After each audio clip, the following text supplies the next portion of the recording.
Well, yeah, my new album, Something About Faith, was recently released. So I've been doing a lot of promo for the album and, doing some live performances, which is what brought me here to London. And, I'm about to start working on a film, a biopic on Florence Ballard's life, which I'm starring in. I just filmed a pilot for a reality show, so I'm not really sure yet whether or not it's going to go to series. I just did a pilot and they're going to, test it with focus groups and stuff. So hopefully you'll be seeing that too. But I'm just trying to do as much as I can right now.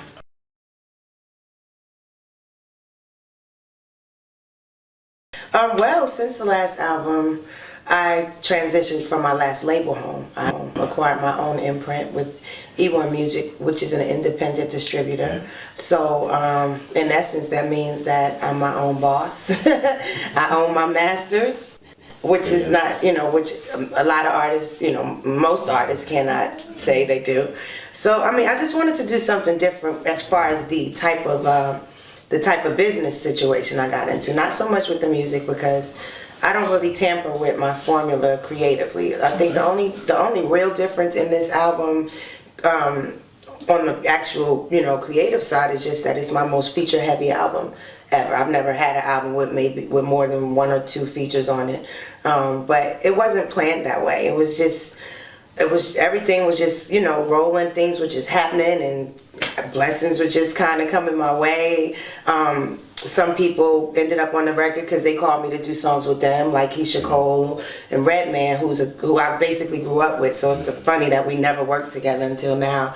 But both of them wanted me to do stuff on their albums, and by the time I got to record the stuff for them, I had a record that I'm like, you know what, you probably would be good on this one too. So it was, just a business thing, even exchange, no money from your budget, no money from mine.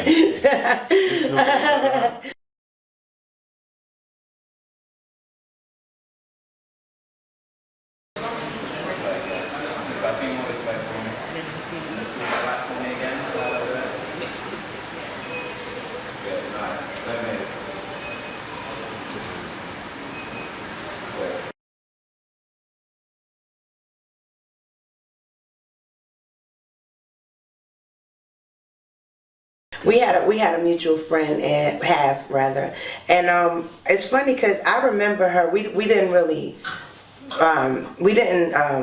exchange information and keep in touch since then. But the first time I came here for the Mobile Awards years ago, I remember her from then. I remember hearing her music. I remember seeing her. I probably saw her perform at a club or something.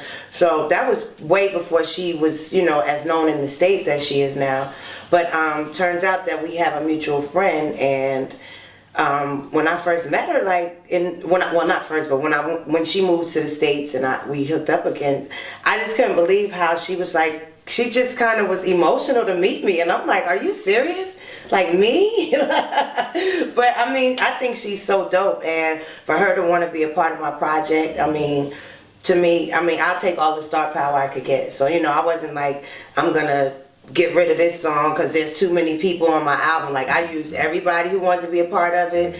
I felt like, first of all, it's because of a mutual respect for each other's artistry that they even want to do it, because it wasn't about money, because doing an independent deal, the budget is way different. Yes, so, I just appreciate, the fact that she and everyone else who ended up being on the project, were so passionate about doing it for me.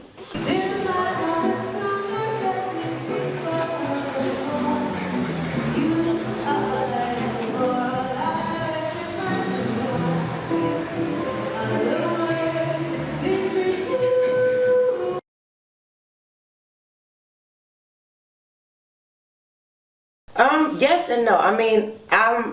I was surprised only because I don't take for granted that, you never know. Like, everybody ain't gonna be like, oh yeah, I got you. I'm one that I try and help. I try and do as many favors as I can. I've done plenty of things for free or little to nothing. Like, what you got? Okay, I'll do it for whatever you got. If that's the situation, if it's someone that whose music I like and that I respect, and especially if they like me in that sense, to want me to be a part of what they're doing. But no, the part of me that wasn't surprised is because I didn't think about it so much. You know what I mean? Like, things just kind of just started coming into place, you know. But then when I look back on it and saw this album I got with all these, you know, when people like, dang, how'd you get all these people? And I'm like, you know, that's kind of how I came up with the title of my album, to be honest with you. My little sister was visiting me in California because she co-wrote a lot of the songs on this new album, and I think I was on the phone with Snoop and, you know, trying to hook up Estelle's studio time and, you know, calling Keisha Cole, like, when can you get in? My sister's like, dang, how you get all these? They love you. And I'm like, it must be something. And I was kind of joking, but I'm like, oh, that kind of something about, you know, like something about Mary, the movie. So I kept it. I didn't even think about it. It just kind of came out, so.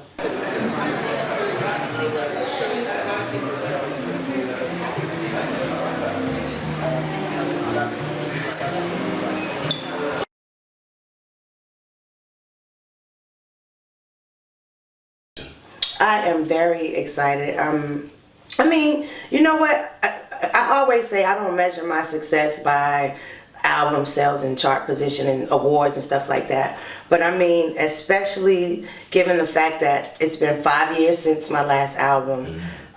My single was only out for a few weeks before the cutoff for the Grammy, you know, voting or whatever nominations. My album wasn't yet out, but just to kind of see that it was, you know, that somebody thought it was that good, you know, that's a good thing. I feel like it's a win already. I don't expect to win an actual award or anything like that, but, you know, given my current situation, being an independent artist, just kind of doing it from the bottom up all over again, I think that's a great honor. That's a great honor.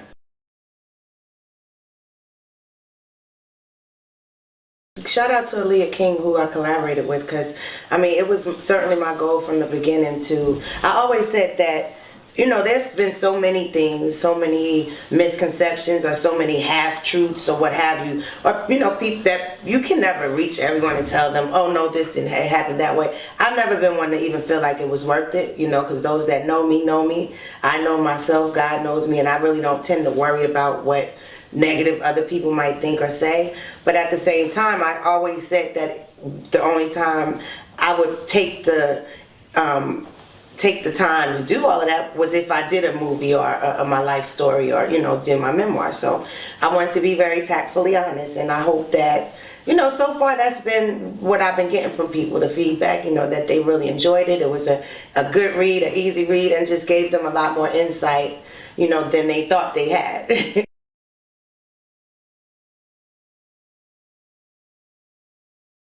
Well, I've been just kind of preparing for it. I just went to Detroit a few weeks ago to meet her family and do like the whole Motown tour and look at some of the old neighborhoods, meet some of the people who were a part of like that time with the whole Motown thing. And I just finished reading the book that the script is based on, and it's just, it's a great story. I mean, had I not been chosen for this part and I was able to read this book, I would have said that they should do a movie about this book, because you just never, I would have never thought, I didn't know Florence founded the Supremes. Right. I didn't know she named the group. I mean, I just didn't know her real story. You know, you just know what you've seen unless you just happen to know that part. Yeah. I mean, and the funny thing is, one of my fans who we ended up becoming really good friends, and he now works with me, he told me when we first met about 8 years ago that if I ever did a movie, he's like, you know what, you should try and play Florence Ballard or Etta James. And I didn't get it, and I'm like, okay, you know. But you know, who knew that her daughters felt that way? Who knew that, you know, the people that are producing this movie felt that way? And now that I'm doing more research and doing my history on her, it's like I do see a lot of similarities in our personalities. Like, she had a wicked sense of humor. She was really cool. You know, everybody liked her, or, you know, she was very well liked, so to speak. I can't say everyone liked her, because obviously somebody didn't. But you know, she was very well liked, but at the same time, very no nonsense if you take it too far. But then again, she tried not to, you know, make trouble. She kind of she took a lot, just because, you know.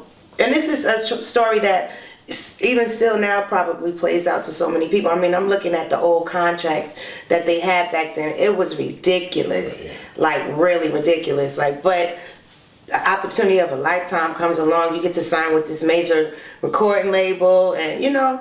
But the other side to it is just like, wow, you know, you never know to what level of success you'll reach. But then when that comes and the other stuff wasn't in order, it's like it could be a big mess, you know. And unfortunately, her life, you know, she didn't live very long, and her career obviously was cut short. So because she was shorted in life, her children were shorted after her death. They really didn't have much to you know, to show for their mother's success, for the part she did play in the success of the Supremes.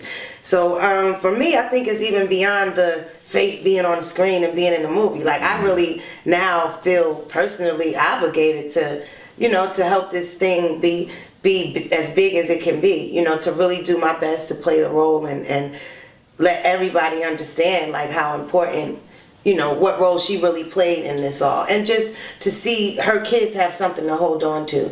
You know, this is something that they get to be a part of and have something from. So for that in itself, I definitely am proud that they chose me, you know.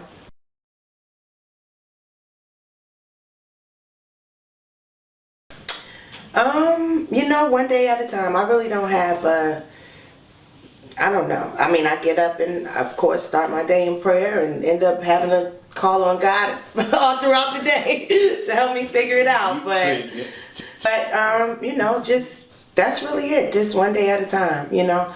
I probably could have it a little more together, but especially being independent, being my own boss, you know, just kind of thinking of it like more of a grassroots. We start from the bottom up. I'm kind of starting all over, even though I've been around forever, but I'm starting all over. But the benefit is that I have so much to gain from what I'm doing. You know what I mean? Like, I took a cut, you know, I'm not making as much. I didn't get as much of an advance in terms of the dollars, but what I'm going to get on the other side is priceless. You know what I'm saying? Owning and having the right to do what I want to do with my music and licensing it as I want to, that's priceless, you know. So that's just what it is.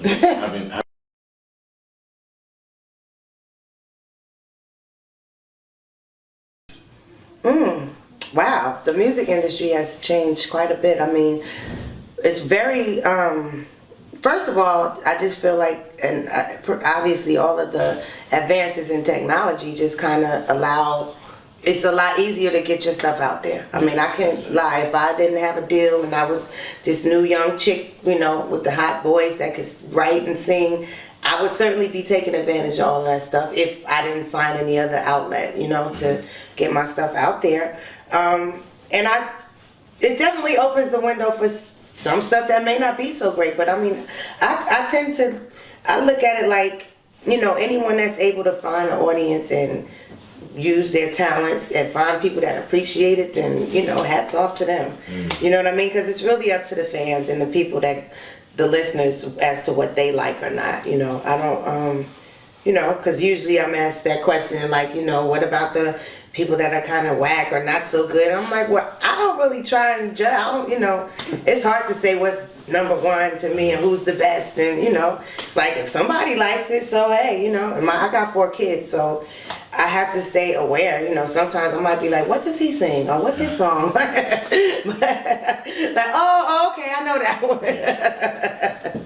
I mean, but, and also, it's a lot more single driven. Like, you might have, they might, you know, different labels do singles deals, you know, as opposed to like full artist album deals and stuff like that. So, I mean, I'm definitely blessed to be able to still even be relevant and for people to still care, because, you know, it's so much new stuff. There's a new sensation every other day, you know, your new YouTube and all of that. So, you know, that's why I just try to stay in my lane and, you know, just do what it is my fans appreciate, you know, hearing from me. I don't really try and alter my music according to what, you know, the new thing that's on the radio or the new, you know. I would look crazy like, like, what is she doing? Like, that is not faith. But I was, again, you know, I respect you know, everybody who finds an audience for what it is they're trying to present, you know.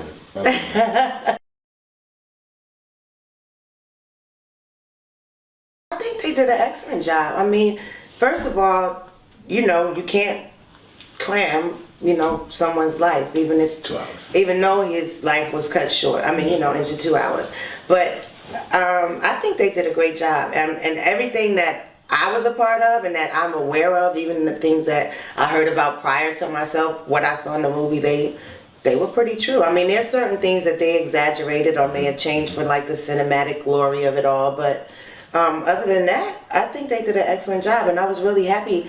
I mean, really happy for Miss Wallace to be able to see her, you know, her vision come to the big screen, and you know, for her to have something that she was completely, you know, in control of, you know, that was a part of her son. So, I mean, I think the point of the movie was to kind of show, or at least me watching it, that's what I got from it, was just to share with the world what it was about him, the person that we all loved, the people that knew him personally, you know, beside the music, you know, why it was just the person. He was just a cool person that a lot of people loved to be around. You know, a lot of people loved him, not just because he made good music, you know, in most cases with us, it had really nothing to do with that, you know, so I was really proud, and I think they did a good job. Good.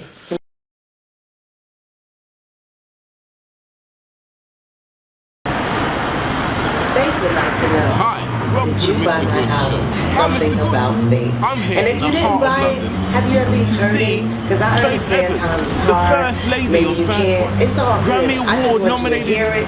She's like just it, and if amazing. you like I'm it, excited. then maybe Are you you? tell a few people. Follow me in. One or two of those people buy it.